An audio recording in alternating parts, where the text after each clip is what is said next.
I watched the Donald Trump interview with Joe Rogan, and I listened to the whole JD Vance interview with Joe Rogan. At first, I didn't want to watch it. I was kind of not really enthusiastic about listening to JD Vance. I thought it was a little too political.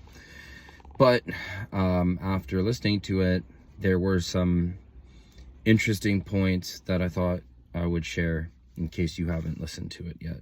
So the first thing is that what really caught my mind was that he said that the Iraq war was completely useless and the biggest mistake in American history, or something to that effect. And that to me was the first delineation from him being a full neocon, because a lot of the time these people are wolves in sheep's clothing.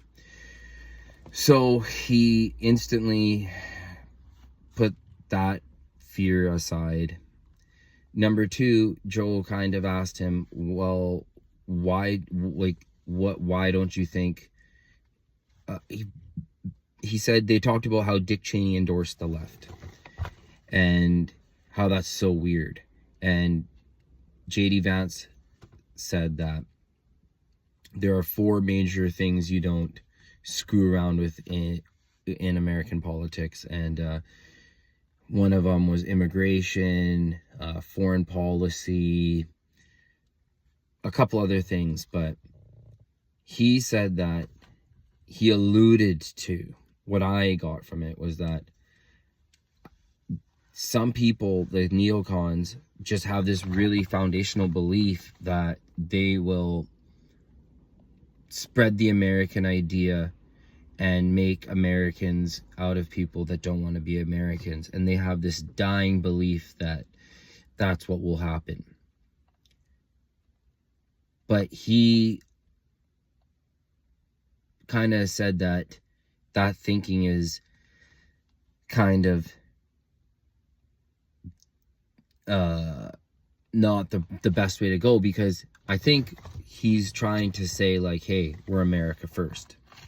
And the strongest America can be is if it's strong at home first, which is a really good thing to hear, which sounds very perfect. Sounds almost like Vivek level of perfection.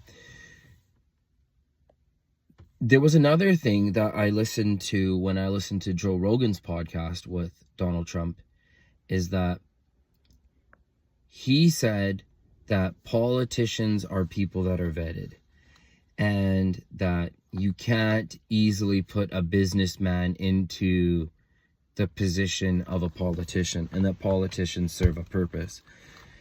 That was something that really kind of really hit home for me, because this whole time, I was thinking to myself, yeah, why can't you just bypass these creepy, weird politician type people? And it's because they've been vetted, and they don't have crazy stories like rich billionaires or crazy millionaires or something like that. And then also Trump has to give out 10,000 appointments to 10,000 different people to make them heads of this and that. Also, JD Vance kind of threw the pharmaceutical industry under the bus a good amount by saying that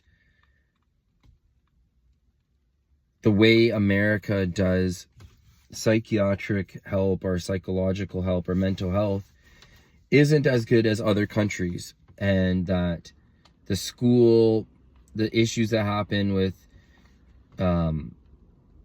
school incidents that have happened in the past, that it doesn't make sense what's going on with our mental health system. So one politician saying kind of anti-war, kind of, caveat kind of, and then also saying that the pharmaceutical industry is weird. And then he also said after he took the shots that he was sick for a week, and he never really in his mind, kind of consented to being sick like that. So usually the vice president is someone that's supposed to be, you know, in the back, more chill, more quiet. But I'm having a tough time understanding the play. And I have made videos in the past saying that I think Trump is struggling to secure the win over Kamala. But now it does seem like, yeah, Trump might win. So,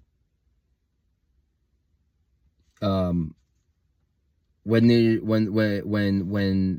you're thinking about the politics, you always think about the president and the vice president, because these guys are so old. Look how old these guys are. So you would have to think, if anything was like a health issues, then it would be JD Vance would be the number 2. And maybe he's gonna have the same energy. He said, oh, I don't want to lock people up for smoking weed, and that's not a Republican belief or value anymore. Okay. In the sense that that's a new line of thinking. That's an intellectual facelift. That the South, how those states are super anti-drug, to be saying that, like, yeah, at the highest level we don't even care. It just shows a very liberal way of thinking, but maybe, you know, it's just this is all makes you think that what are they trying to do? What are they trying to prime people to go along with in thinking? So it was interesting. There were interesting listens to, and worth it in the end. So if you feel the same way I do, and the most important thing is that you hope that there's more peace around the world, which is me, priority number 1, because to me, I just don't like human suffering, and I just want to minimize and have as far away as nothing to do with anything that's harming people. That's just the type of vibe I'm on.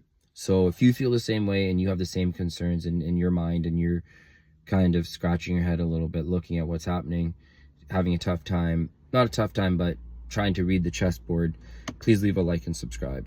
Thank you.